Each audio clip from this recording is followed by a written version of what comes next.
चलो बच्चों, रोटेशन में थोड़ा सा और आगे बढ़ते हैं और यूनो वेरिएबल की हम रोटेशन में आधे रास्ते तो आ चुके हैं और रोटेशन में हमने प्योर रोटेशन तक की बात तो कंप्लीट कर ली है और इस लेक्चर में हम रोटेशन विद ट्रांसलेशन शुरू करने वाले हैं। लेकिन ध्यान रखना, जैसा कि मैंने प्रीवियस लेक्चर के एंड में बोला था, वापस एक बार रिपीट कर रहा हूं कि रोटेशन विद ट्रांसलेशन शुरू करने की जल्दी में मत रहना।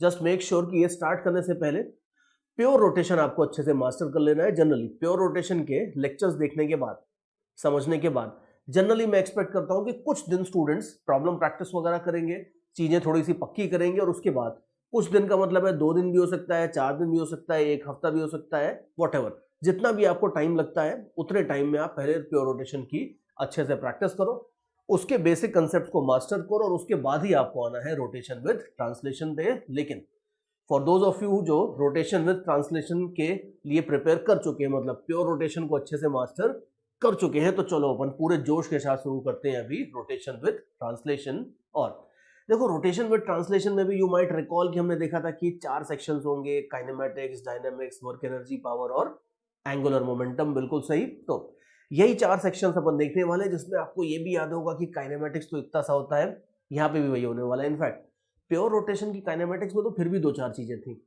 लेकिन रोटेशन विद ट्रांसलेशन की काइनेमेटिक्स में वो भी चीजें नहीं होंगी, बिकॉज हमने ये सारी की सारी मेहनत ऑलरेडी कर ली है सर्कुलर मोशन में। याद करो, सर्कुलर मोशन में जो मैंने सर्कुलर मोशन विद ट्रांसलेशन के आइडियाज बताए थे, मेनली तो वही आइडियाज लगते हैं। बस एक छोटा सा मेन आइडिया है जो हम यहाँ पे कवर करने वाले हैं और उसके बाद हम सीधे डायनेमिक्स के ऊपर चले जाएंगे। देखो, kinematics of pure rotation, sorry kinematics of rotation with translation में आप देखो एक छोटी सी चीज होती है, इसको चलो पहले ऐसे ही समझा देता हूँ, then we will do the writing work. See, जैसे मान लो सपोज मेरे पास एक रॉड है, यूनो वेरिएबल की इस रॉड को अगर मैं ऐसे पकड़ लेता हूँ, घुमाता हूं, तो ये प्योर रोटेशन हो गया। लेकिन अगर मान लो सपोज इस रॉड को मैं ऐसे लेके जाता हूं, तो जैसे अगर मान लो रॉड को मैं उछाल लेता हूं, घूमती है, फिर वापस आके पकड़ लेता हूं, समथिंग लाइक दैट, या कुछ भी, अगर मान लो रॉड को मैं इस तरीके से मूव कर रहा हूं, तो you can see that this is rotation with translation.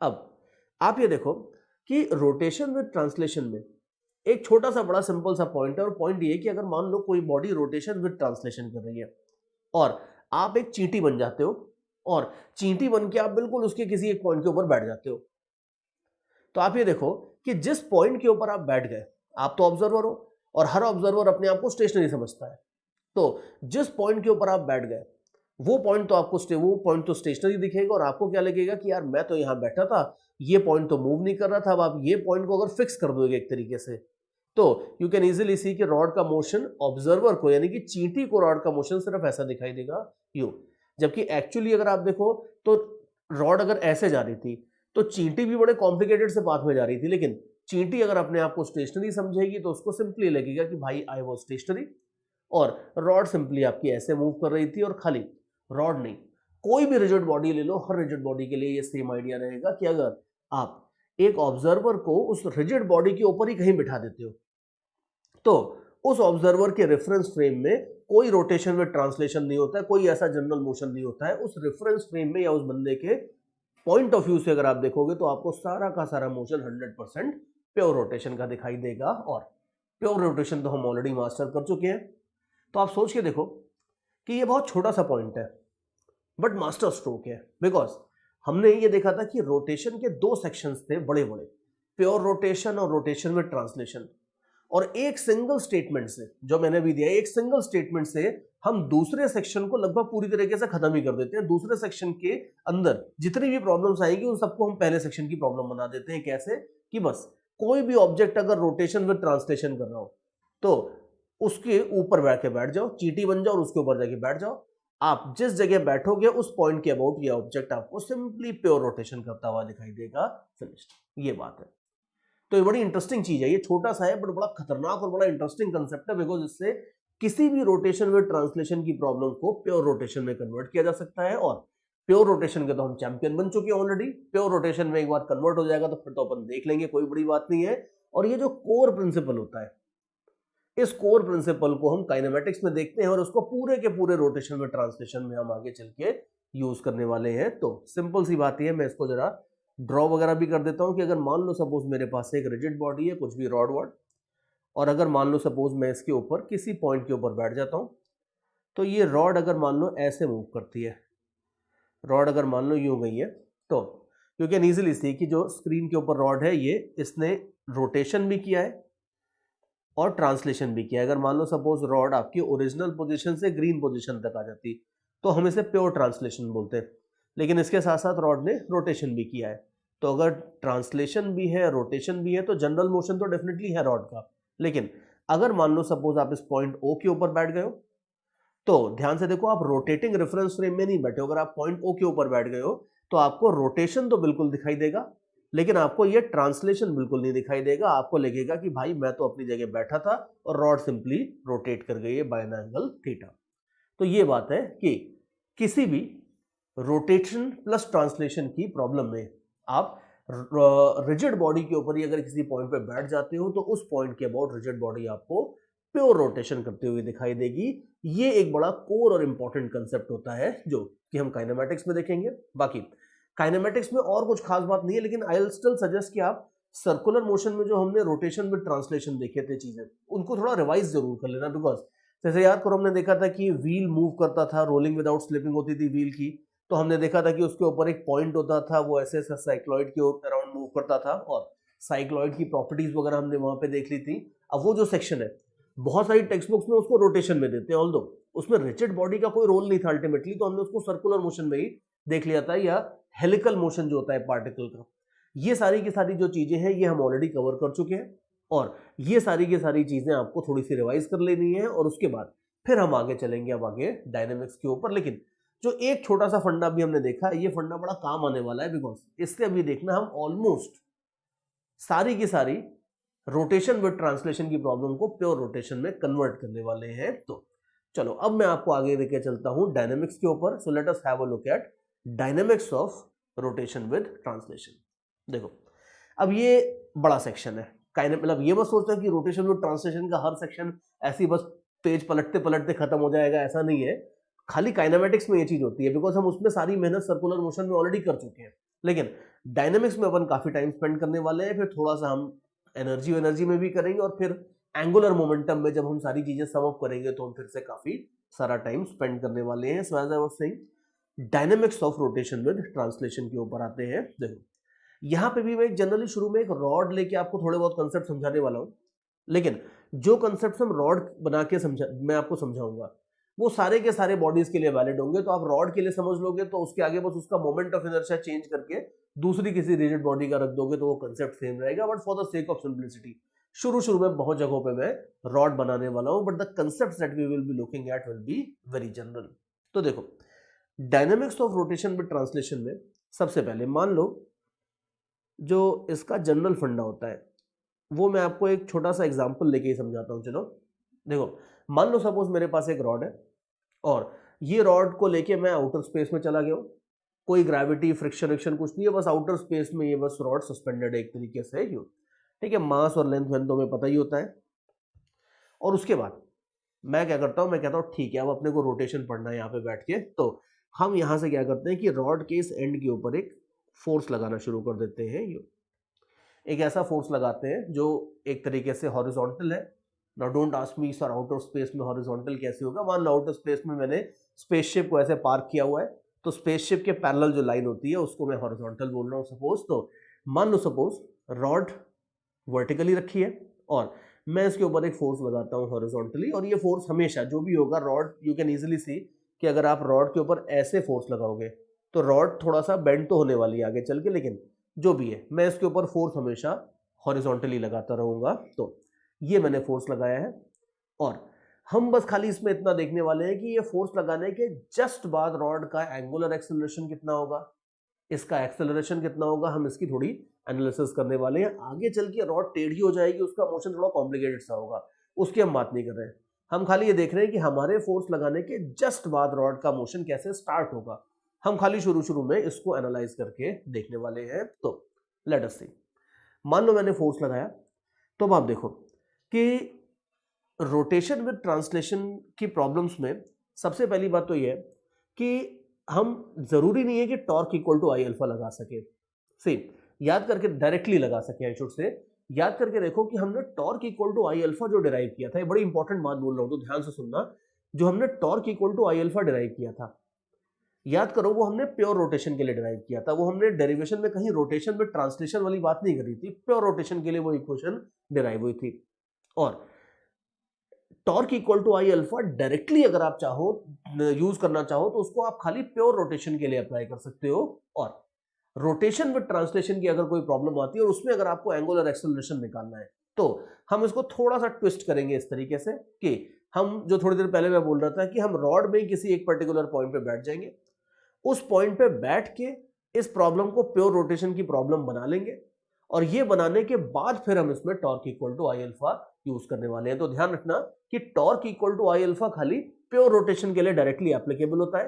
तो आपको रोटेशन विद ट्रांसलेशन की प्रॉब्लम्स में कभी भी अगर अल्फा निकालना है, torque equal to I alpha लगाना है, तो उसको प्योर रोटेशन में कन्वर्ट करोगे। कैसे? रिजिड बॉडी के ऊपर बैठ के, किसी भी एक पॉइंट के ऊपर बैठ के, फिर उसके बाद आगे अपने खेल खेल सकते हो। तो अब यहां पे आप देखो जनरली वैसे तो हम रिजिड बॉडी के ऊपर किसी भी पॉइंट पे बैठ जाए तो वो पॉइंट स्टेशनरी हो जाएगा और उसके अबाउट प्योर रोटेशन हो जाएगा। लेकिन देखो किसी भी पॉइंट्स में अगर आप देखो तो जनरली एक ऐसा पॉइंट होता है जो हर बॉडी के अंदर बहुत खास होता है, विच इज सेंटर ऑफ मास। तो जनरली रिजिड बॉडी में हम यही करने वाले हैं कि अगर कुछ ऐसा कोई खास बात नहीं है प्रॉब्लम में तो जनरली हम सेंटर ऑफ मास के ऊपर बैठ जाएंगे। तो अभी आप देखो, let me use a different colour for that. मान लो सपोज मैं इसके सेंटर ऑफ मास के ऊपर बैठ गया, ये जो पॉइंट है ये है सेंटर ऑफ मास। तो नोट केयरफुली कि ऐसा नहीं है कि रिजिड बॉडी का सेंटर ऑफ मास आगे नहीं जा रहा है, सेंटर ऑफ मास आगे जा रहा है, लेकिन मान लेते हैं सेंटर ऑफ मास का कुछ तो भी एक्सेलरेशन था, हमें नहीं पता कितना था, और ये रिजिड बॉडी एक्चुअली ट्रांसलेशन और रोटेशन दोनों कर रही थी। मैं अगर मान लो बैठ जाता हूं सेंटर ऑफ मास पे तो मुझे देखेगा कि ये सेंटर ऑफ मास स्टेशनरी हो गया है और सेंटर ऑफ मास के अबाउट ऑब्जेक्ट प्योर रोटेशन कर रहा है। तो एक्चुअल फिगर ये है जो मैंने लेफ्ट साइड में बनाई है। अब राइट साइड में मैं इस फिगर को दोबारा बनाऊंगा और ये जो फिगर दोबारा मैं बना रहा हूं इसके अंदर हम सेंटर ऑफ मास के ऊपर बैठ चुके हैं और सेंटर ऑफ मास स्टेशनरी है। स्टेशनरी सेंटर ऑफ मास है तो इसका मतलब है कि अब सेंटर ऑफ मास के अबाउट ये रॉड एक तरीके से रोटेट करेगी। हमने इधर से फोर्स लगाया है F। तो अब आप देखो, अब आप इसमें प्योर रोटेशन करने वाले हो अबाउट सेंटर ऑफ मास। लेकिन यह भी ध्यान रखना कि किसी भी उल्टे सीधे रेफरेंस फ्रेम में बैठने का एक हमें प्राइस भी पे करना पड़ता था, हमें कीमत भी चुकानी पड़ती थी। And the price was this कि आपको सूडो फोर्स लगाना पड़ेगा। तो आप ये देखो कि हम सेंटर ऑफ मास पे यहां पे बैठ चुके हैं, सेंटर ऑफ मास स्टेशनरी है, बट सेंटर ऑफ मास का जितना एक्सेलरेशन था उसके हिसाब से आपको सूडो फोर्स लगाना पड़ेगा। अब ये चीज बड़े ध्यान से देखना कि रॉड के हर पार्टिकल के ऊपर अगर इसको डीएम मास के इनफाइनाइट पीसेस में तोड़ लेते हो तो हर पीस के ऊपर डीएम इंटू एसीएम हर जरा जरा से पीस के ऊपर आइडियली वैसे तो सूडो फोर्स लगेगा इस तरीके से। लेकिन यू नो वेरी वेल कि ये जो सूडो फोर्स है, ये सूडो फोर्स एक तरीके से यूनिफॉर्म लोडिंग वाला फोर्स है। यू कैन इजीली सी कि हर जरा जरा से पीस के ऊपर अगर आप देखोगे, अगर इक्वल पीसेस लेते हो डीएम मास के तो सबके ऊपर इक्वल फोर्स लग रहा है। और हमें पता है कि ये यूनिफॉर्म लोडिंग वाले सारे के सारे फोर्सेस को आप टॉर्क निकालने के लिए, कुछ भी करने के लिए आप इसे सेंटर ऑफ मास पे कॉन्सेंट्रेट कर सकते हो। ये चीज हम ऑलरेडी प्रूव कर चुके हैं।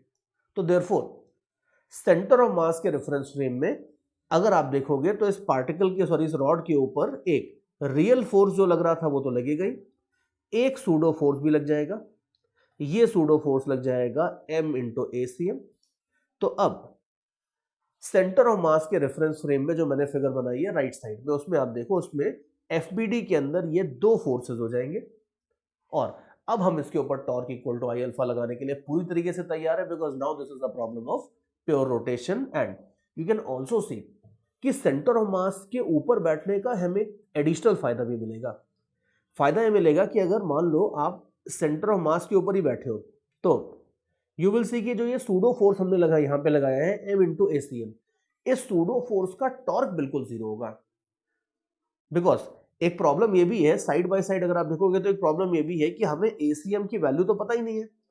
अगर ACM की वैल्यू नहीं पता है तो हमें सूडो फोर्स की वैल्यू भी नहीं पता है, और अगर सूडो फोर्स की वैल्यू नहीं पता है तो ये चीज हमें प्रॉब्लम दे सकती थी, लेकिन ये चीज हमें प्रॉब्लम देगी नहीं, बिकॉज लकीली अगर यही एक्सेस ऑफ रोटेशन है तो सूडो फोर्स का टॉर्क बिल्कुल जीरो होगा। तो अगर आप सेंटर ऑफ मास के रेफरेंस फ्रेम में बैठते हो तो एक जबरदस्त फायदा ये होता है कि सूडो फोर्स का टॉर्क 0 हो जाता है। तो कई सारे लोग तो इतना प्रैक्टिस कर लेते हैं कि फिर उसे कंसिडर करने की जरूरत ही नहीं समझते, इसको फिगर को, इस वाले फोर्स को ये नेग्लेक्ट ही कर देते हैं। आप भी नेग्लेक्ट कर सकते हो आगे चल के, जैसे जैसे प्रैक्टिस हो जाएगी बार बार इसको ड्रॉ करने की जरूरत नहीं पड़ेगी। लेकिन फिर भी कि always keep this at the back of your mind that you are sitting in another reference frame, तब जाके ये प्रॉब्लम प्योर रोटेशन में कन्वर्ट हुई है।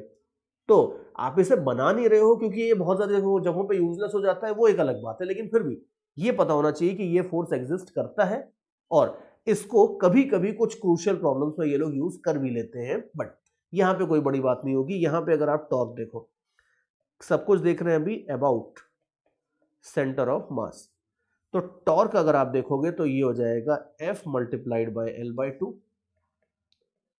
मोमेंट ऑफ इनर्शिया आप देख लो, मोमेंट ऑफ इनर्शिया हो जाएगा, रॉड है तो सेंटर ऑफ मास के अबाउट आप देखोगे तो ये हो जाएगा mL²/12। तो आराम से अगर आपको अभी अल्फा चाहिए तो अल्फा टॉर्क अपॉन आई हो जाएगा, तो FL/2 divided by mL²/12 and so on. तो यू कैन इजिली सी, आराम से आपको अल्फा की वैल्यू मिल जाएगी। So let me just right it down eight the bottom. Alpha हो जाएगा आपका 6F/mL, ये बात है। तो ये आपके पास आ जाएगा एंगुलर एक्सेलरेशन रॉड का, and you can see that around 70-80% of the problem is solved. तो बचा क्या है इसमें, 20-30% कौन सी चीज बची? आप ये देखो कि अगर कोई भी चीज रोटेशन के साथ साथ अगर ट्रांसलेशन करती है तो आपको, आपकी जिम्मेदारी खाली उसमें अल्फा निकालने की नहीं है, आपका टारगेट खाली रोटेशनल मोशन को एनालाइज करना नहीं है। अगर ट्रांसलेशन भी हो रहा है रोटेशन के साथ साथ तो भाई हम ट्रांसलेटरी मोशन को भी एनालाइज करेंगे, और ट्रांसलेटरी मोशन को एनालाइज करना है तो इसका मतलब ये हो गया कि हमें ACM भी निकाल लेंगे तो बेटर रहेगा। और ACM निकालना बहुत आसान होता है, बिकॉज याद करो कि सेंटर ऑफ मास का एक्सेलरेशन निकालने के लिए हमारे पास एक बहुत पावरफुल इक्वेशन है। याद करो हमने F net external equal to M into ACM देखा था, कहां पे? Centre of mass impulse momentum वाले सेक्शन में। तो अभी मैं जरा ये फिगर हटा देता हूं, सेकेंड वाली, अल्फा तो हम निकाल ही चुके हैं, सेकेंड फिगर हटा देता हूं और ये पुरानी इक्वेशन लिख देता हूं कि किसी भी सिस्टम के ऊपर नेट एक्सटर्नल फोर्स जितना लगता था this was equal to M into acceleration of centre of mass. ये जो रिजल्ट था, this result is I should say much more powerful than torque equal to I alpha, because torque equal to I alpha को तो directly हम खाली pure rotation के लिए लगा सकते हैं, रिजिड बॉडी के लिए लगा सकते हैं। लेकिन ये जो चीज है, ये इक्वेशन तो आप याद करो हमने दुनिया के, यूनिवर्स के किसी भी सिस्टम ऑफ पार्टिकल के लिए देखा था, ये चलती है। अब अगर किसी भी सिस्टम ऑफ पार्टिकल के लिए चलती है तो रिजिड बॉडी जाने दो, प्योर रोटेशन जाने दो, सॉलिड, लिक्विड, गैस, कोई भी चीज होगी, सबके लिए ये इक्वेशन चलेगी। It's a very very powerful equation.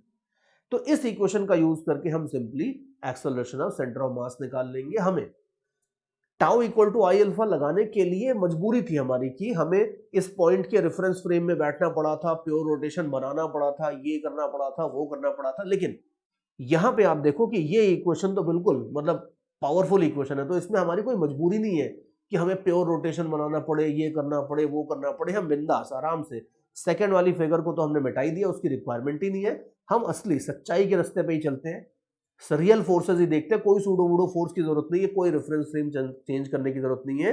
अब असली सिचुएशन पे वापस आ जाओ। असली सिचुएशन ये है कि इस ऑब्जेक्ट के ऊपर सिर्फ एक फोर्स एक्सटर्नल है और वो है F। तो आप आराम से बोल सकते हो कि लेफ्ट हैंड साइड में F आ जाएगा, और एक्सेलरेशन ऑफ सेंटर ऑफ मास अगर आपको चाहिए तो ये सिंपली हो जाएगा F divided by M, finished. कुछ भी और नहीं करना है, ACM आपके पास आ जाएगा सिंपली F/m। और इंटरेस्टिंग बात ये भी है कि अब इस इक्वेशन से हमें ये भी एक चीज पता चलती है कि सेंटर ऑफ मास का जो इनिशियल एक्सेलरेशन होगा वो बिल्कुल इसके ऊपर डिपेंड नहीं करेगा कि ये फोर्स आपने यहां से कितनी डिस्टेंस के ऊपर लगाया था। जो हमने रोटेशनल वाला पार्ट देखा था, जब हमने इसका टॉर्क निकाला था तो हमने देखा था कि ये L/2 वहां पे यूज हो रहा था। लेकिन इंटरेस्टिंग बात है ये है कि इस रॉड के ऊपर फोर्स आप ऊपर से लगाओ या इधर से लगाओ या बीच से लगाओ, इनमें से किसी भी पॉइंट से फोर्स लगा दो, कोई फर्क नहीं पड़ता है acceleration of centre of mass के ऊपर। टॉर्क में फर्क पड़ेगा। अगर मान लो सपोज ये रॉड है और इस रॉड को अगर आप सेंटर से पुल कर लेते तो सेंटर से पुल करने में बिल्कुल टॉर्क 0 हो जाता है, ये रॉड रोटेट करती नहीं है, खाली ट्रांसलेट करती, सीधा आगे जाती। लेकिन ध्यान से देखो कि acceleration of centre of mass के ऊपर इस चीज का कोई फर्क नहीं पड़ता है कि ये डिस्टेंसेस इस तरीके के कितने हैं। तो ये ध्यान रखना कि torque equal to I alpha के साथ हमारी मजबूरी हो जाती है कि हमें पहले प्रॉब्लम को प्योर रोटेशन में कन्वर्ट करना है, इसलिए हम रिजिड बॉडी की एक पॉइंट पे बैठते हैं, प्योर रोटेशन की प्रॉब्लम बनाते हैं, उसकी कीमत चुकानी पड़ती है कि फिर सूडो फोर्स लगाना पड़ता है सेंटर ऑफ मास से, ये सारे के सारे खेल करने पड़ते हैं। लेकिन जहां पे ये वाली इक्वेशन लगानी है, ACM जहां निकालना है, वहां पे आप अपनी ओरिजिनल चीज के ऊपर वापस आ जाओ और उसके ऊपर आराम से रियल फोर्सेस का वेक्टर सम लो और उसको मास से डिवाइड कर दो, आपको ACM आराम से मिल जाएगा।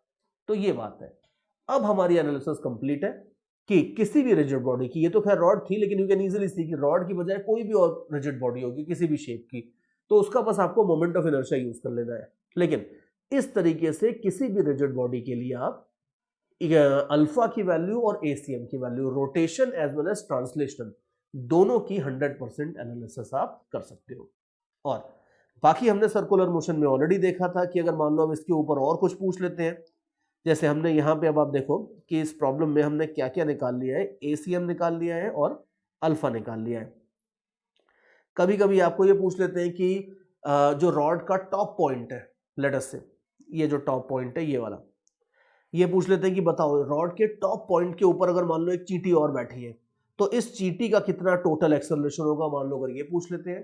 तो ये तो आप याद करो कि हमने सर्कुलर मोशन में देखा ही था कि अगर कोई चीज सर्कुलर मोशन कर रही है और आगे भी बढ़ रही है तो किसी भी पॉइंट का टोटल वेलोसिटी या टोटल एक्सेलरेशन सम के कॉन्ट्रीब्यूशंस को वेक्टर सम करके आ जाता है।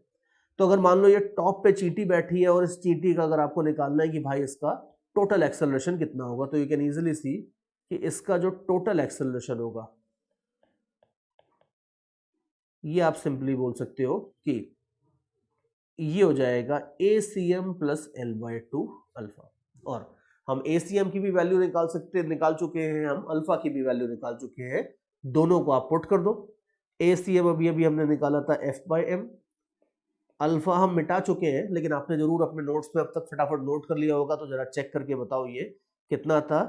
As far as I think 6F divided by ml था alpha, as far as I remember. तो इसको अगर आप यूज कर लो तो यू कैन इजीली सी कि टोटल एक्सेलरेशन अगर आपको चाहिए तो ये हो जाएगा F/m और 3F/m। नोट वेरी केयरफुली कि टॉप पॉइंट के टोटल एक्सेलरेशन में रोटेशनल वाला जो पार्ट है, रोटेशनल वाले पार्ट का अच्छा खासा कंट्रीब्यूशन है, 3F/m है, जबकि ट्रांसलेशन वाले पार्ट का खाली कंट्रीब्यूशन F/m है।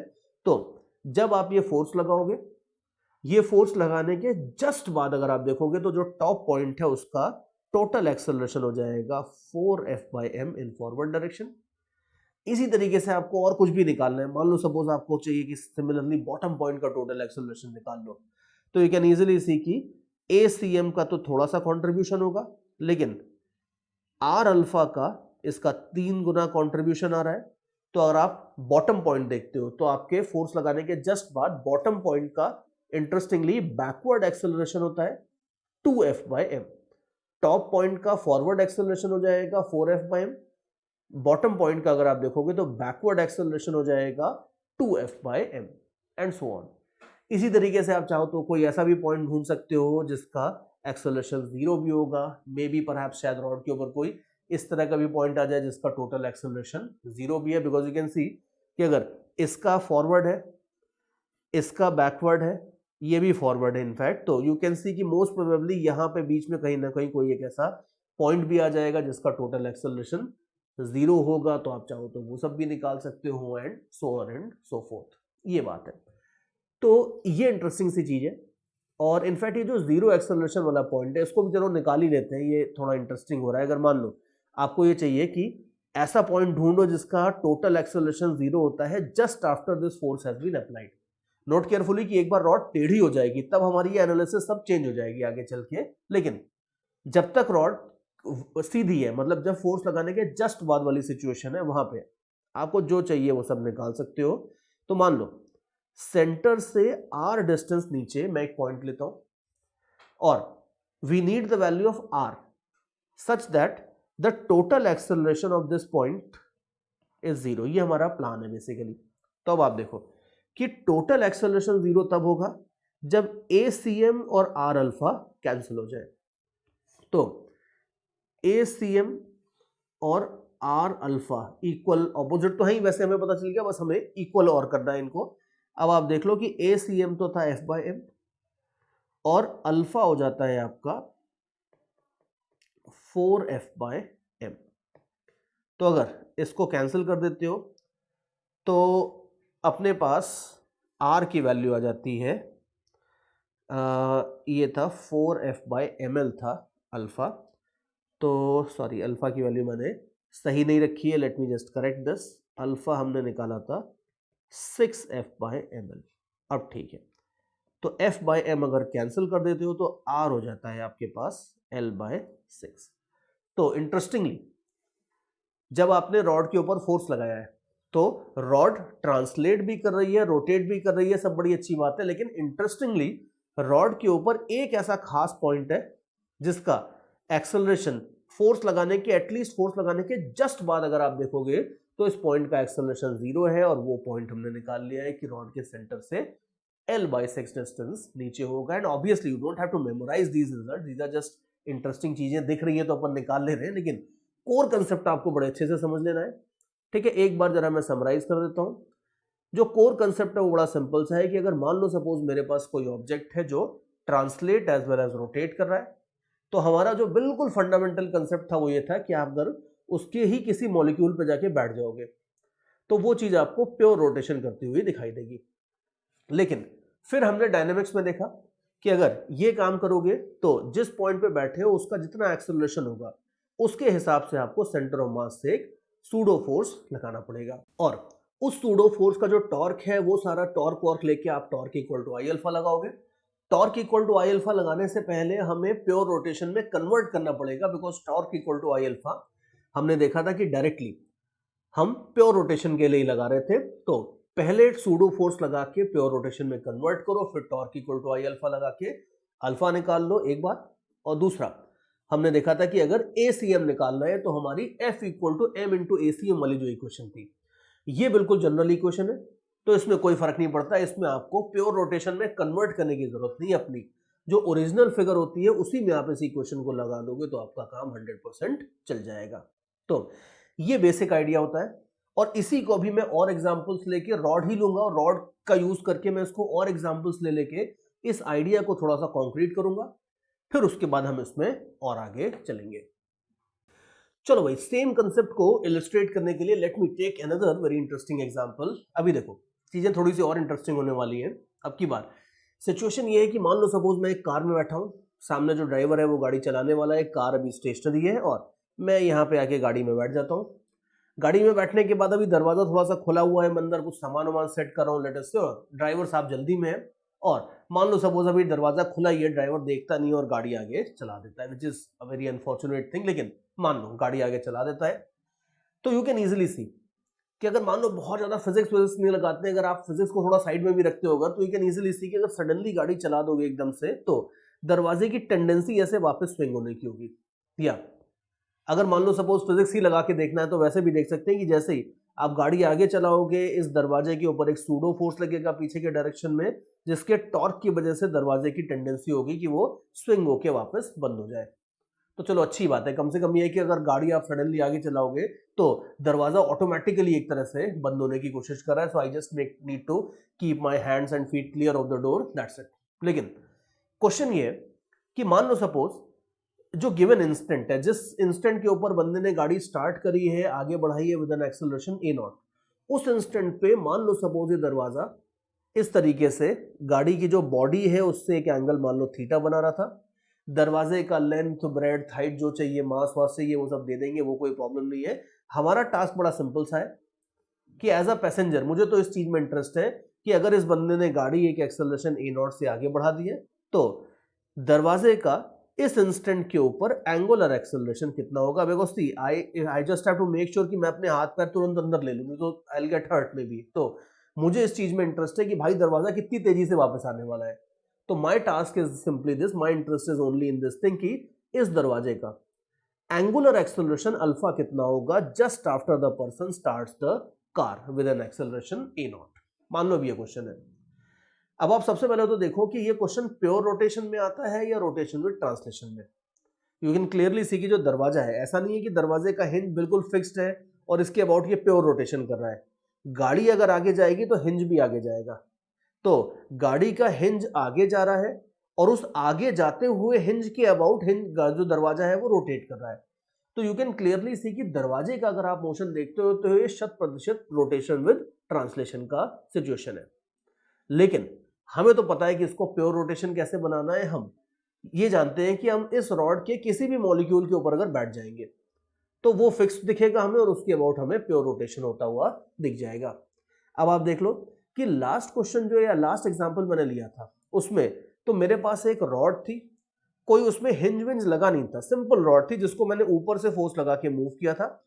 और हमने देखा था कि उसमें अगर आप रॉड के सेंटर ऑफ मास पे बैठ जाते हो तो प्रॉब्लम आराम से एनालाइज हो जाती है। यहाँ पे उसकी जरूरत नहीं है। यहाँ पे सबसे कन्वीनियंट ये रहेगा कि आप अपने ऑब्जर्वर को बिठा दो इधर। ऑब्जर्वर जो है वो चींटी बन के गाड़ी के दरवाजे के हिंज के ऊपर यहाँ पे बैठ जाए मान लो, तो इसको क्या देखेगा, उसको देखेगा कि ये वाला पॉइंट स्टेशनरी हो गया है। दैट मीन्स एक तरीके से उसको ये देखेगा कि पूरी की पूरी गाड़ी स्टेशनरी हो गई है और स्टेशनरी गाड़ी के दरवाजे का खाली प्योर रोटेशन हो रहा है हिंज के अबाउट, और फिर अपने को सारी एनालिसिस करनी होगी। तो यहां ध्यान से देखो कि यहाँ पे हम हिंज के ऊपर बैठ रहे हैं, यहाँ पे हम सेंटर ऑफ मास के ऊपर चाहे तो बैठ सकते हैं, कोई प्रॉब्लम नहीं है, उससे भी प्रॉब्लम सॉल्व हो जाएगी, लेकिन उससे हमें कोई फायदा नहीं होगा। तो हम हिंज के ऊपर बैठ जाते हैं और हिंज के ऊपर बैठने के बाद हम फ्री बॉडी डायग्राम वगैरह सब बनाएंगे। तो अब ध्यान से देखो कि मैं जिस पॉइंट पे बैठ रहा हूं वो है हिंज। तो हिंज के रेफरेंस फ्रेम में हम देखते हैं क्या क्या फोर्सेस लग रहे हैं। सबसे पहले तो सूडो फोर्स लगा देना चाहिए सी।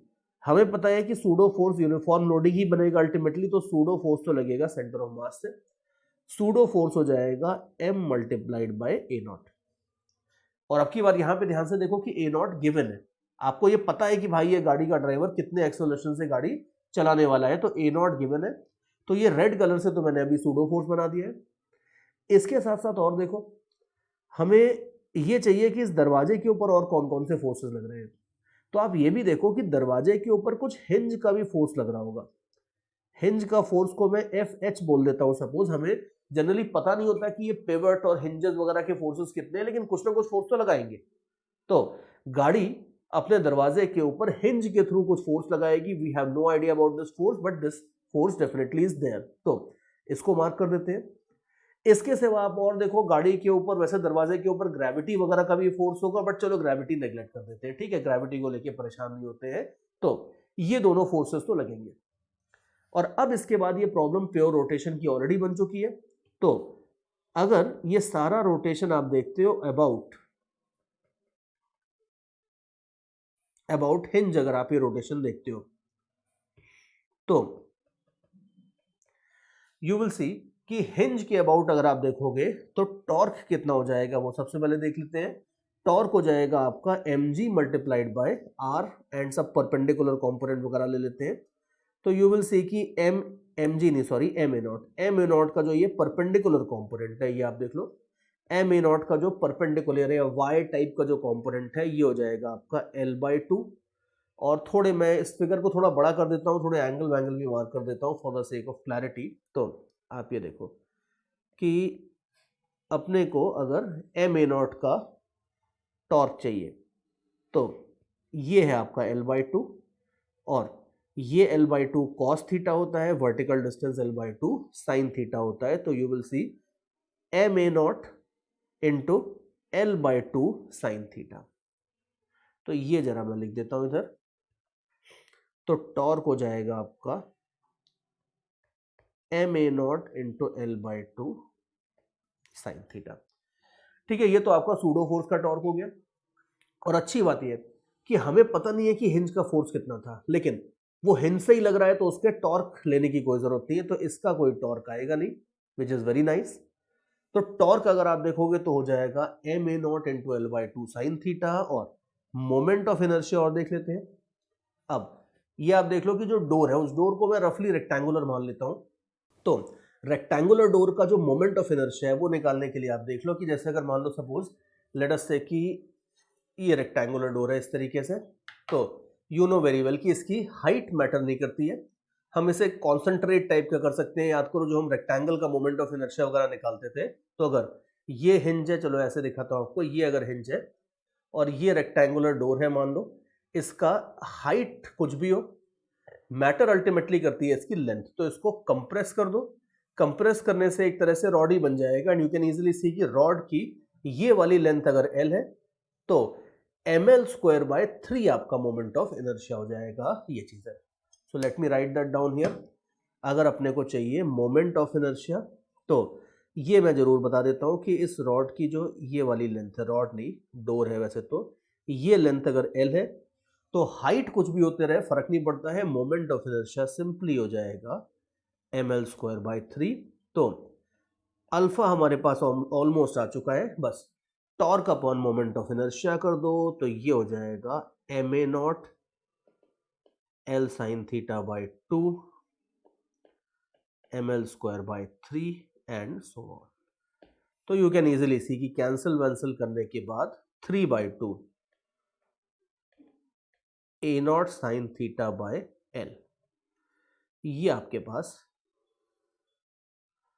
रिजल्ट आ जाएगा और ये आपके पास अल्फा की वैल्यू आ जाएगी। तो ध्यान रखना कि ये अल्फा की वैल्यू तब है जब गाड़ी हमने चलाई है, उसके जस्ट बाद आपको अल्फा का ये वाला वैल्यू मिल जाएगा। इनफैक्ट जैसे जैसे दरवाजा रोटेट होता जाएगा, आप देख लो थीटा चेंज होता जाएगा, उसके अकॉर्डिंगली आपका अल्फा भी चेंज होता जाएगा। तो ये जो दो मैंने एग्जांपल्स लिए, इनको मैंने जानबूझ के दो एग्जांपल्स में, एक पहला एग्जांपल इस तरह का लिया था जिसमें हमें सेंटर ऑफ मास के रेफरेंस फ्रेम में बैठ के प्योर रोटेशन बनाना ज्यादा कन्वीनियंट पड़ रहा था।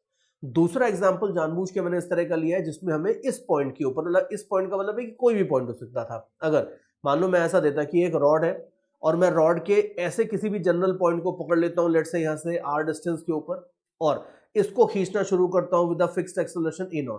तो अगर मुझे ये गिवन ही है कि रॉड के किसी स्पेसिफिक पॉइंट को पकड़ के मैं एक सर्टेन एक्सेलरेशन से खींच रहा हूं, तो अगर वो एक्सेलरेशन अगर मुझे नोन है तो उसके अकॉर्डिंगली जो सूडो फोर्स होगा वो भी नोन होगा। तो बेस्ट रहता है कि आप उसी पॉइंट के ऊपर बैठ जाओ।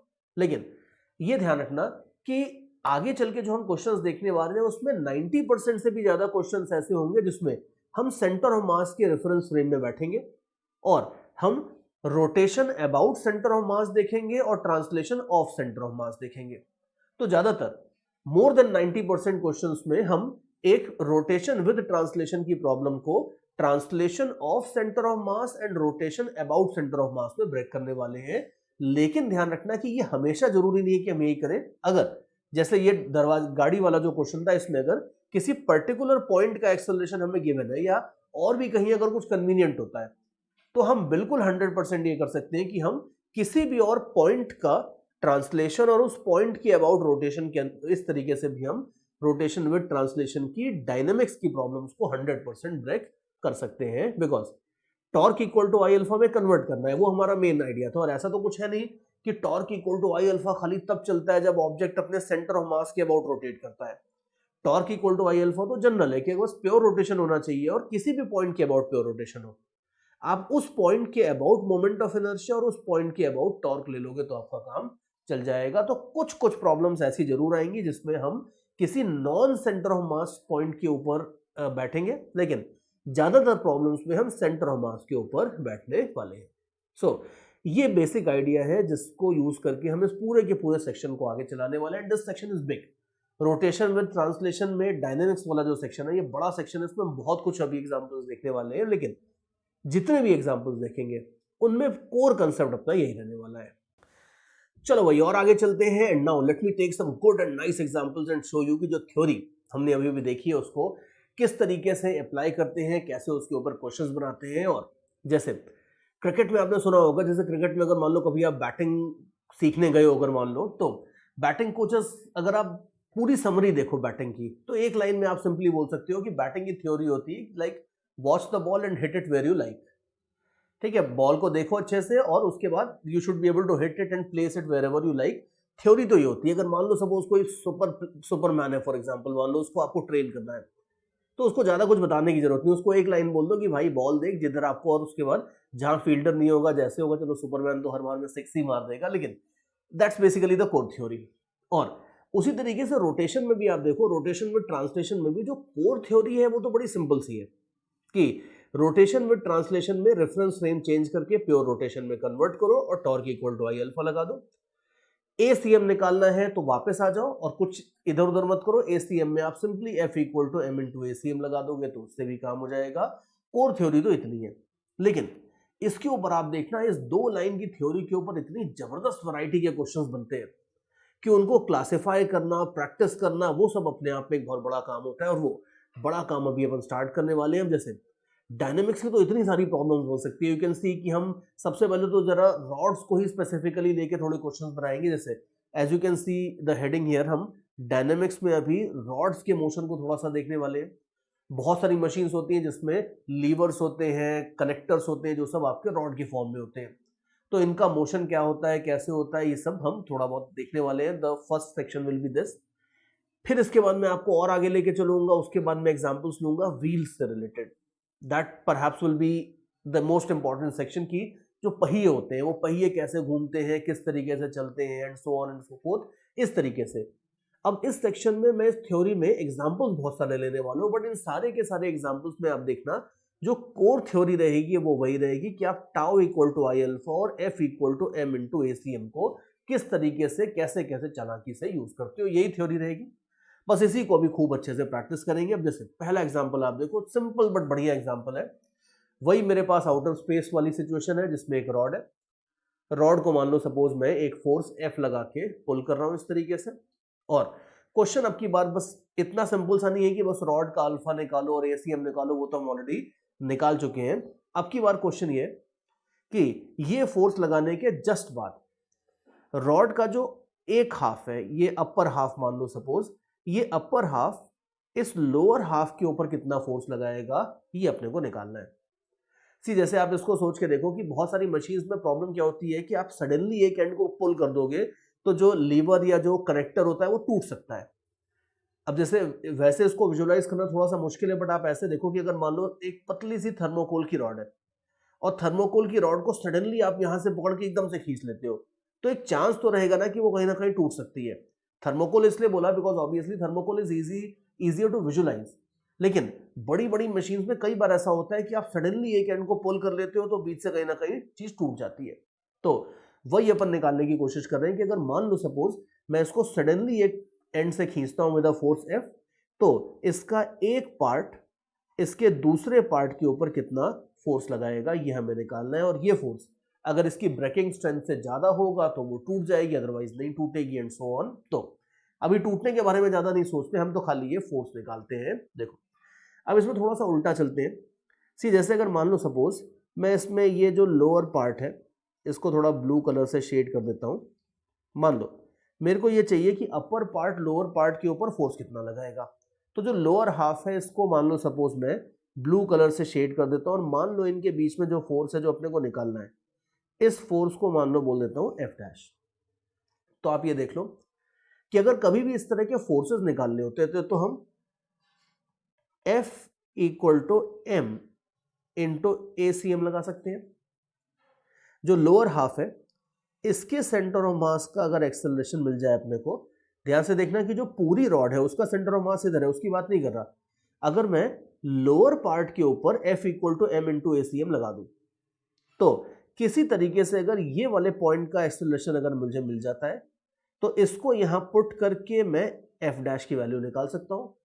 मैं बैक कैलकुलेट कर रहा हूं, उल्टा जाके मैं सोच रहा हूं कि भाई मेरे को फाइनली क्या चाहिए, उससे then I will back calculate and find out कि किस तरीके से प्रॉब्लम में प्रोसीड करना है। तो अगर मैं बस इस पॉइंट का एक्सेलरेशन निकाल लूं तो मेरा काम हो जाएगा।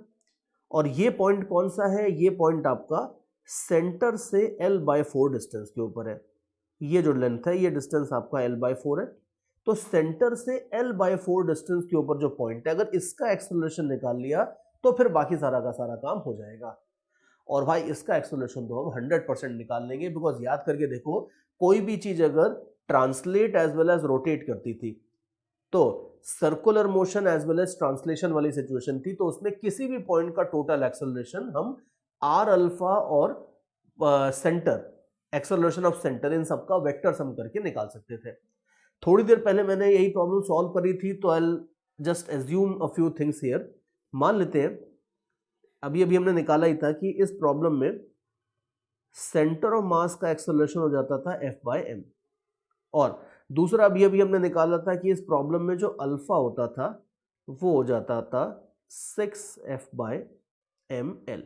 ये दोनों चीजें अभी हमने निकाली थी, जस्ट इन केस, मतलब मुझे तो रिजल्ट याद रह गया तो मैंने यूज कर लिया, बाकी अदरवाइज आप अपने नोटबुक के 2-3 पेजेस पलट के देख लो। हमने ये अल्फा और ये ACM निकाले थे, इन्हीं को यूज कर लेते हैं। और अब देखो कि अब अगर मेरे को ये वाले पॉइंट का एक्सेलरेशन चाहिए तो ध्यान से देखो कि जो सेंटर है, centre is moving rightward with this acceleration, लेकिन जो रोटेशन हो रहा है, रोटेशन आप देखो, रोटेशन में जो अल्फा वाला पार्ट है वो ऐसे हो रहा है, तो रोटेशनल मोशन इस पॉइंट को पीछे लेके जा रहा है।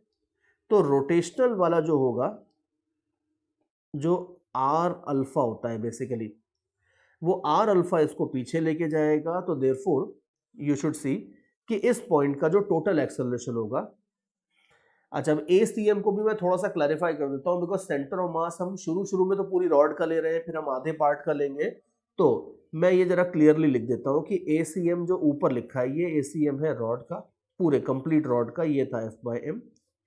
तो नाउ यू कैन सी कि जो पर्टिकुलर पॉइंट को हम लेने वाले हैं, लेट अस से इसको मैं बोल देता हूं, इस वाले पार्ट को मैं बोल देता हूं, इस पॉइंट को बोल देता हूं P। तो पॉइंट P का फॉरवर्ड एक्सेलरेशन हो जाएगा इतना, बैकवर्ड एक्सेलरेशन हो जाएगा L/4 अल्फा। तो जो L/4 अल्फा है, थोड़ा सा इसको और कैलकुलेट कर लेता हूं, L/4 इंटू 6F/ml। तो ये अगर कैलकुलेट कर लेते हो तो ये हो जाता है 3/2F/m। अच्छा इंटरेस्टिंगली आप देख लो कि इंटरेस्टिंगली ये वाले से ज्यादा आ रहा है, ये वाला 3/2F/m ज्यादा आ रहा है, तो इसका मतलब है कि पॉइंट P आगे नहीं जाएगा, पॉइंट P सरप्राइजिंगली पीछे आ रहा होगा। So that's kind of interesting. तो पॉइंट P का अब आप बोल सकते हो कि जो टोटल एक्सेलरेशन होगा ये हो जाएगा आपका 3/2F/m minus F/m which is F/2m। ठीक है, पॉइंट P का टोटल एक्सेलरेशन हो जाएगा F/2m इन बैकवर्ड डायरेक्शन। और अब फाइनली आप ये देख लो कि जो ये ब्लू वाला पार्ट है, इस ब्लू वाले पार्ट का मैं FBD दोबारा बनाने वाला हूं, और फिर इसके बाद हम इसको आगे टैकल करेंगे। So let's use a different colour for that. तो जो नीचे वाला हाफ है रॉड का, उसको देखो, नीचे वाले हाफ का सेंटर ऑफ मास P था, और अब हमें ये पता चल चुका है कि नीचे वाला जो हाफ है उसका एक्सेलरेशन अगर सेंटर ऑफ मास का पीछे के डायरेक्शन में है, तो जो फोर्स लग रहा होगा इसके ऊपर वो भी आगे नहीं होगा, वो भी पीछे होगा। तो let me draw that force like this, and now you can see that F dash will be equal to mass of the lower half multiplied by acceleration of point P. Point P is center of mass of the lower half, so it will be simply m/2 into F/2m, which will be simply F/4. So you can easily see कि ज्यादा force नहीं है, simple सा force है। तो ये जो आपके पास फोर्स आ रहा है, ये फोर्स लगेगा रॉड का जो ऊपर का हाफ है वो नीचे के हाफ के ऊपर इतना फोर्स लगाएगा। एंड सरप्राइजिंगली यहां से जो ये फोर्स लग रहा है, शुरू में इफ यू रिमेंबर मैंने फोर्स फॉरवर्ड डायरेक्शन बनाया था, because everybody would expect generally कि चीजें अगर आगे लग रही है फोर्स तो दूसरे फोर्सेस भी आगे ही लगेंगे, बट सरप्राइजिंगली ऐसा नहीं है। सरप्राइजिंगली जो ये फोर्स लग रहा है, ये फोर्स आपका बैकवर्ड डायरेक्शन में लग रहा है, and it turns out to be F/4। तो ये एक अपना पहला छोटा सा एग्जांपल था जिसमें हमने देखा कि अपने नए नए सीखे हुए आइडियाज को हम किस तरीके से अप्लाई कर सकते हैं। चलो भाई और आगे चलते हैं। Now let me show you another example. देखो ये जो नेक्स्ट एग्जांपल है ये भी बड़ी सिंपल सी रियलिस्टिक सिचुएशन है। सिचुएशन ये है बेसिकली क्या है, वो हॉरिजॉन्टल सरफेस, एक ग्राउंड है, मान लो सपोज हॉरिजॉन्टल फ्रिक्शनलेस ग्राउंड है, और इसके ऊपर मैं एक रॉड को ऐसे एक एंगल थीटा के ऊपर रख देता हूँ। एंड नाउ यू कैन सी कि अगर फ्रिक्शनलेस ग्राउंड है, रॉड को ऐसे रखा है और छोड़ दिया है, तो यू कैन इजीली सी कि रॉड ऐसे साइड में स्लिप करेगी, इसका जो बॉटम पॉइंट है ये ग्राउंड के ऊपर स्लिप करता जाएगा और रॉड इस तरीके से गिरती जाएगी। तो क्वेश्चन ये है कि अगर मान लो मैंने रॉड को एक एंगल थीटा के ऊपर रख के छोड़ दिया है, ग्राउंड फ्रिक्शनलेस है, तो छोड़ने के जस्ट बाद रॉड का एंगुलर एक्सेलरेशन कितना होगा, यू कैन सी कि कुछ ना कुछ तो अल्फा होगा इसका। एंगुलर एक्सेलरेशन कितना होगा ये निकालना है, और साथ में बोनस एक छोटी सी चीज और निकालनी है अपने को कि ये ग्राउंड इसके ऊपर कितना नॉर्मल रिएक्शन लगाएगा, ये नॉर्मल रिएक्शन भी निकालना है। तो अल्फा और एन ये दो चीजें अपने को निकालनी है। फ्रिक्शनलेस सरफेस है ये दिया है। एक छोटी सी चीज और दी है कि एज्यूम कर लो कि छोड़ने के जस्ट बाद ये रॉड ग्राउंड के साथ कांटेक्ट लूज नहीं कर देगी। ये सब अपन मान ही लेते हैं, तो मान ही लेंगे, उसमें कोई बड़ी बात नहीं है। और अब देखते हैं कि अपने आइडियाज का यूज करके इसको कैसे टैकल करेंगे। देखो, सबसे पहली चीज, रोटेशन की अगर कोई भी प्रॉब्लम दी है तो सबसे पहले प्रॉब्लम को ऑब्जर्व करके आप ये तो देख लो कि भाई ये प्योर रोटेशन है या रोटेशन विद ट्रांसलेशन है। अब क्लियरली अगर ऐसा होता कि रॉड का जो बॉटम पॉइंट है वो फिक्स्ड होता और फिर रॉड गिरती गिरती गिरती जाती, तो ये जो मोशन होता है ये मोशन बिल्कुल प्योर रोटेशन होता। बट ऐसा तो है नहीं। यू कैन सी कि रॉड गिरती भी जा रही है और उसका जो एंड है ये फिसलता भी जा रहा है। तो ये ट्रांसलेशन भी हो रहा है और साथ में घूमना भी हो रहा है। तो ये क्लियरली रोटेशन विद ट्रांसलेशन का मामला है। और एक बार अगर ये क्लियर है तो फिर हम इसमें torque equal to I alpha F equal to M into A C M सब लगाने वाले हैं। बट सबसे पहला काम फ्री बॉडी डायग्राम जरूर बना लेना चाहिए। तो फ्री बॉडी डायग्राम बनाते हैं। देखो, रिलीज करने के खाली जस्ट बात की ये बात कर रहे हैं, विच इज वेरी नाइस। तो एक तो नॉर्मल रिएक्शन लगेगा पॉइंट ऑफ कॉन्टैक्ट से, दूसरा अगर आप देखो तो ये लग जाएगा mg। आप सोच के देखो कि अगर रियल फोर्सेस की बात कर रहे हो तो इनके सिवा और कोई रियल फोर्स नहीं है, ये दो आपके सिंपल से रियल फोर्सेस है। अब हमें इनकी मदद से अल्फा वल्फा सब कुछ निकालना है। तो अब देखो, अल्फा निकालने के लिए क्या किया जाए। सी, अल्फा निकालने के लिए अब हम इसमें ये जानते हैं कि हमें torque equal to I alpha लगाने के पहले इसे प्योर रोटेशन की प्रॉब्लम में कन्वर्ट करना होगा। प्योर रोटेशन की प्रॉब्लम में कन्वर्ट करने के लिए हम एक काम कर सकते हैं। एक काम ये कर सकते हैं, चलो कि हम इस बॉटम पॉइंट पे बैठ जाते हैं। चलो see, I am not going to give you the shortest solution, वो तो 2 लाइन में हो जाएगा, वो कोई बड़ी बात नहीं है। लेकिन जरा पहले कंसेप्ट डिस्कस कर लेते हैं। मान लो सपोज हम ये बॉटम पॉइंट जो है इस बॉटम पॉइंट के ऊपर बैठ जाते हैं, तो क्लियरली हमें देखेगा कि भाई बॉटम पॉइंट के अबाउट प्योर रोटेशन हो रहा है and so on and so fourth. लेकिन अब इसमें एक दिक्कत है।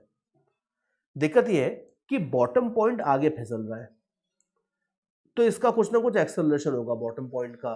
तो बॉटम वाले मॉलिक्यूल का जितना एक्सेलरेशन है, हमें नहीं पता कि इसका कितना एक्सेलरेशन है, लेकिन जो भी एक्सेलरेशन होगा उसके अकॉर्डिंग आपको रॉड के ऊपर एक सूडो फोर्स लगाना होगा। ये प्राइस अगर आप पे करने को तैयार हो तो आप बिल्कुल खुशी खुशी बॉटम पॉइंट पे बैठो और प्योर रोटेशन बनाओ, किसी को कोई दिक्कत नहीं है। लेकिन दिक्कत ये है कि अब की बार एक्सेलरेशन हमें पता नहीं है बॉटम पॉइंट का, तो देयरफॉर ये चीज करने में कर सकते हो इस तरीके से भी प्रॉब्लम को अगर आप अप्रोच करो तो कोई बहुत ज्यादा लंबी नहीं पड़ेगी, सॉल्व हो जाएगी प्रॉब्लम। लेकिन बॉटम पॉइंट में ऐसा नहीं है कि बस बॉटम पॉइंट जो है वो बेस्ट पॉइंट है उसी के ऊपर आप बैठ जाओगे इस प्रॉब्लम में। I don't think so. दूसरा ऑप्शन जनरली ये होता है कि आप सेंटर ऑफ मास पे बैठ जाओ। Centre of mass you can easily C will be moving in vertically downward direction, because आप एक चीज देखो कि देखने में तो जरूर लग रहा है कि रॉड ऐसा टेढ़ा जा रही है तो सेंटर ऑफ मास भी टेढ़ा जाएगा, बट आप ध्यान से देखो कि फ्रिक्शन नहीं है। Therefore, the only forces that are acting on the rod are all vertical forces. And if external forces are all vertical forces, तो center of mass का भी जो acceleration है वो vertically होगा, horizontal तो हो ही नहीं सकता। इनफैक्ट horizontal तो पूरी स्लिपिंग के दौरान नहीं हो सकता है, because there are no horizontal forces at all on the rod. तो सेंटर ऑफ मास का एक्सेलरेशन वर्टिकल होगा। अगर सेंटर ऑफ मास के रेफरेंस फ्रेम में बैठ जाओगे तो सेंटर ऑफ मास वाला जो सूडो फोर्स होता है उसका टॉर्क और तो जीरो होता है, हमें कोई ज्यादा दिक्कत नहीं पड़ेगी। हाँ, नॉर्मल रिएक्शन का जरूर अपने को टॉर्क लेना होगा। तो चलो एक काम करते हैं, हम सेंटर ऑफ मास के रेफरेंस फ्रेम में बैठ के torque equal to I alpha लगाते हैं। यू विल सी कि उसके बाद भी कैलकुलेशंस रहेंगे इस प्रॉब्लम में, बट फिर भी एक अप्रोच से तो चलो प्रॉब्लम को अटैक करते हैं। तो सेंटर ऑफ मास के रेफरेंस फ्रेम में बैठ जाते हैं। अब सेंटर ऑफ मास स्टेशनरी है। सेंटर ऑफ मास के रेफरेंस फ्रेम में बैठने का एक फायदा और हुआ कि mg का टॉर्क जीरो हो गया, सूडो फोर्स का तो खैर जीरो हो ही जाता है, बचा खाली नॉर्मल रिएक्शन। तो नॉर्मल रिएक्शन का टॉर्क हो गया, ये हो जाएगा आपका कितना, ये हो जाएगा n sin theta multiplied by l/2। तो हम क्या कर रहे हैं, हम इसको देख रहे हैं अबाउट सेंटर ऑफ मास। पूरी प्रॉब्लम को नहीं, खाली torque equal to I alpha लगाने के लिए ये रेफरेंस फ्रेम का झगड़ा करना पड़ता है। तो about centre of mass torque हो जाएगा n sin theta into l/2। Moment of inertia about centre of मास हो जाती है ml²/12।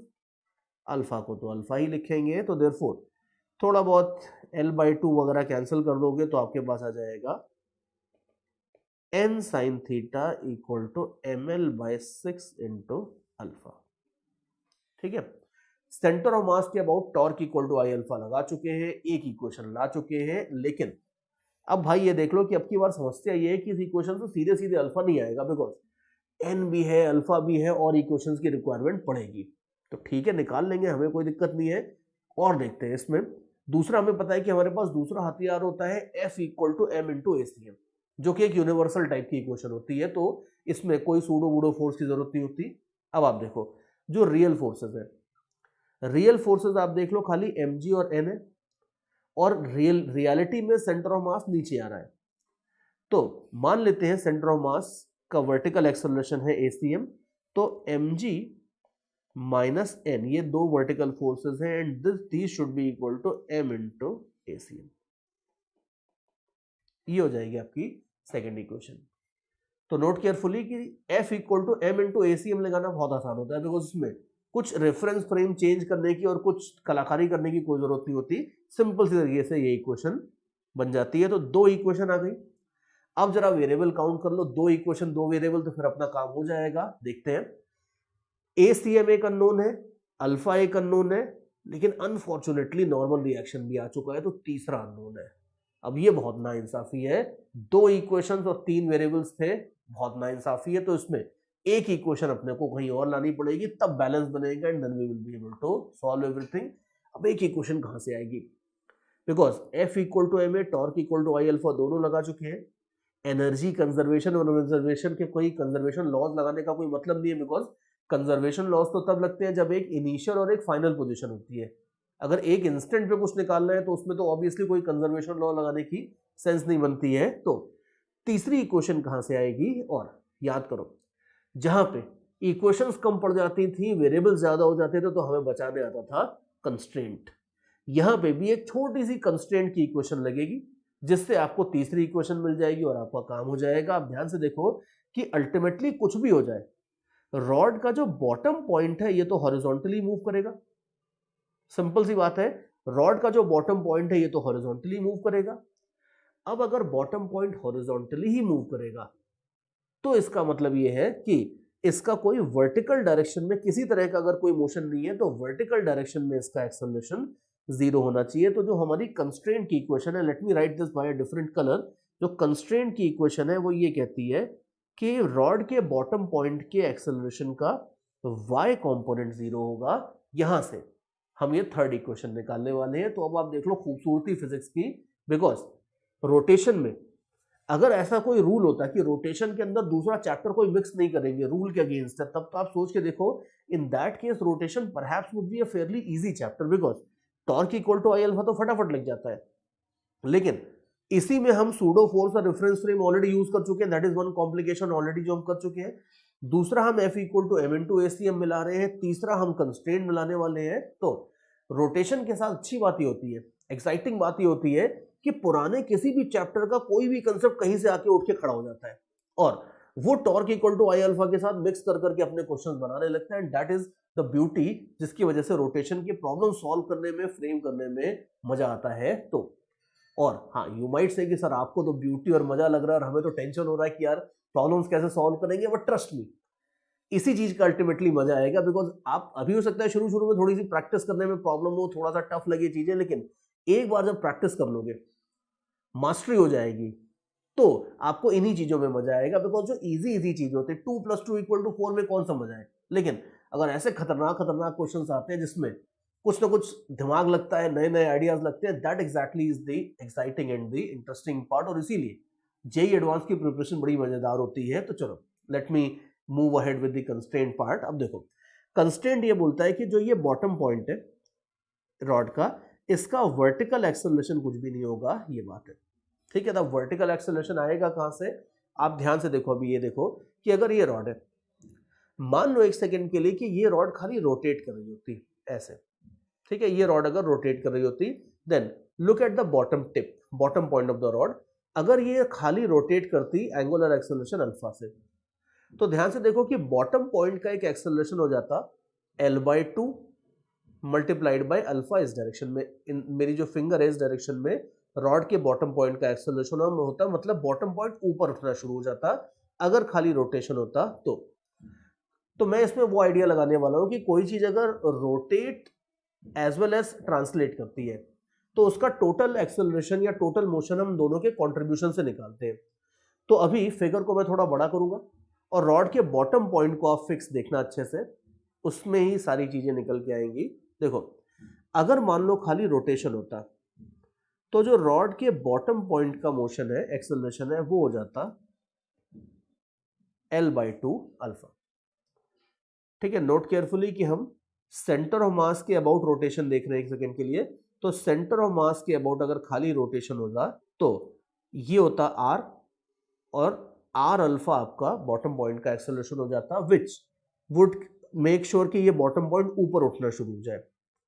लेकिन इस रोटेशन के साथ साथ आप ध्यान से देखो कि ट्रांसलेशन किधर है। ट्रांसलेशन है इस डायरेक्शन में, जो सर्कुलर मोशन है उसका सेंटर है ये पॉइंट, सेंटर नीचे आ रहा है और नीचे आते हुए सेंटर के अबाउट रोटेशन हो रहा है, ये हम बोल रहे हैं एक तरह से। तो सेंटर ऑफ मास का एक्सेलरेशन अगर ऐसे है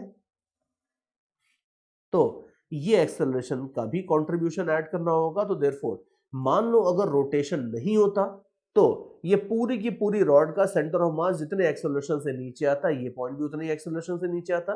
तो देयरफॉर ये जो पॉइंट है बॉटम पॉइंट, इसका टोटल एक्सेलरेशन में सेंटर ऑफ मास के मोशन का कंट्रीब्यूशन होगा ये वाला, और रोटेशन का कंट्रीब्यूशन होगा ये वाला।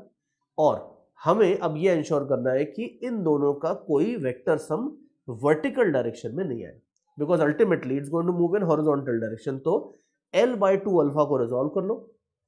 ठीक है, एंगल वगैरह अपने को पता ही है, ये एंगल 90 डिग्रीज है अगर, तो थीटा 90 माइनस थीटा, और ये एंगल आपका वापस थीटा हो जाएगा। तो अब आप देखो कि L/2 अल्फा का जो कॉस थीटा कंपोनेंट होगा वो सरवाइव कर जाएगा, वो इंश्योर करेगा कि ये पॉइंट आपका आगे बढ़ता रहे। और L/2 अल्फा का जो साइन थीटा कंपोनेंट होगा वो अगर ACM को काट दे, then and only then you can say कि इस बॉटम पॉइंट का कोई वर्टिकल डायरेक्शन में मोशन या एक्सेलरेशन नहीं होगा। तो हमारा कंस्ट्रेंट का इक्वेशन बहुत सिंपल सा है, लेकिन समझने में पहली बार थोड़ा सा टाइम जरूर लगता है इसको। At the end of the day हम फाइनली सिंपली ये बोलने वाले हैं कि L/2 alpha sine theta minus ACM equal to 0, ये इक्वेशन आती है which says that AY is equal to 0। तो अब वापस फिगर को मैं छोटा करता हूं, और छोटा करके अभी आप देख लो, अभी फाइनली अभी अपन इक्वेशंस लिखने की स्टेज पे आ चुके हैं। तो AY इक्वल टू 0 का मतलब है कि ACM minus L/2 alpha sine theta is equal to 0। ये आपकी थर्ड इक्वेशन बनती है, और ये थर्ड इक्वेशन बनती है कंस्ट्रेंट से, because rod is constrained to move in such a way कि इसका जो बॉटम पॉइंट होगा वो हॉरिजॉन्टली ही जाएगा। ये कंस्ट्रेंट या ये लिमिटेशन हमने रॉड के मोशन पे लगा रखी है। तो now I will write the third equation. Third equation हो जाती है ACM equal to L/2 alpha into sine theta. अब आप देख लो, now it is our turn to smile, because now you can see तीन इक्वेशंस हैं, तीन वेरिएबल्स हैं, नेचर में बैलेंस वापस स्थापित हो चुका है, और इन तीनों को हम 100% सॉल्व करके ACM अल्फा नॉर्मल रिएक्शन सब निकाल सकते हैं। और क्वेश्चन में यही पूछा था बेसिकली कि अल्फा निकाल लो और इस नॉर्मल रिएक्शन निकाल लो, वो सारी की सारी चीजें 100% इन तीनों इक्वेशन से आ जाएंगी। और अब खुद ही देख लो कि जो शुरू शुरू में मैंने थ्योरी बताई थी वो थ्योरी बहुत इंपॉर्टेंट है, बिकॉज एक दिक्कत ये भी है रोटेशन में ट्रांसलेशन में कि बहुत सारी जेई लेवल की गाइड्स में ये थ्योरी वो बहुत क्लियरली देते नहीं है, वो कुछ ना कुछ रटाने की कोशिश करते हैं स्टूडेंट्स को। जैसे मुझे याद है कि कई बुक्स में ऐसे गाइड्स में, बुक्स नहीं बोलूंगा, गाइड्स बोलना चाहिए, कई गाइड्स में सिंपली इतना दे देते हैं कि रोटेशन प्लस ट्रांसलेशन की कोई भी प्रॉब्लम हो उसको translation of centre of mass और rotation about centre of mass में तोड़ लो और सॉल्व कर लो। मतलब ठीक है, ये स्टेटमेंट गलत नहीं है, लेकिन यू कैन इजीली सी कि अब ये स्टेटमेंट कहां से आया है, क्यों आया है, कैसे आया है, वो कुछ नहीं बताते, बस खाली ये स्टेटमेंट रटा देते हैं और उसके बाद स्टूडेंट्स इसको यूज करते रहते हैं, जिससे बहुत सारी प्रॉब्लम्स बन भी जाती है, लेकिन कई जगहों पे दिक्कत भी आती है। उसकी बजाय ये पूरा लॉजिक क्लियर होना चाहिए कि torque equal to I alpha हम खाली प्योर रोटेशन के लिए लगाते हैं, इसलिए रॉड के जरूरी नहीं कि सेंटर ऑफ मास पे बैठो, रॉड के किसी भी पॉइंट पे बैठ के हम प्योर रोटेशन में कन्वर्ट करते हैं, और उस पॉइंट के अबाउट फिर हम torque equal to I alpha लगाते हैं, और फिर उसके अकॉर्डिंग हम आगे बच्ची कुची प्रॉब्लम्स सॉल्व करते हैं। तो ये बात है, इस तरीके से हम एग्जांपल्स देख रहे हैं। अभी इसमें और बहुत सारे एग्जांपल्स देखने वाले हैं जिससे धीरे धीरे हम ये सारे कंसेप्ट्स क्लियर करेंगे। बट ये जो हमारी स्लिपिंग विपिंग वाली प्रॉब्लम थी इसको तो हमने अभी सॉल्व कर लिया है।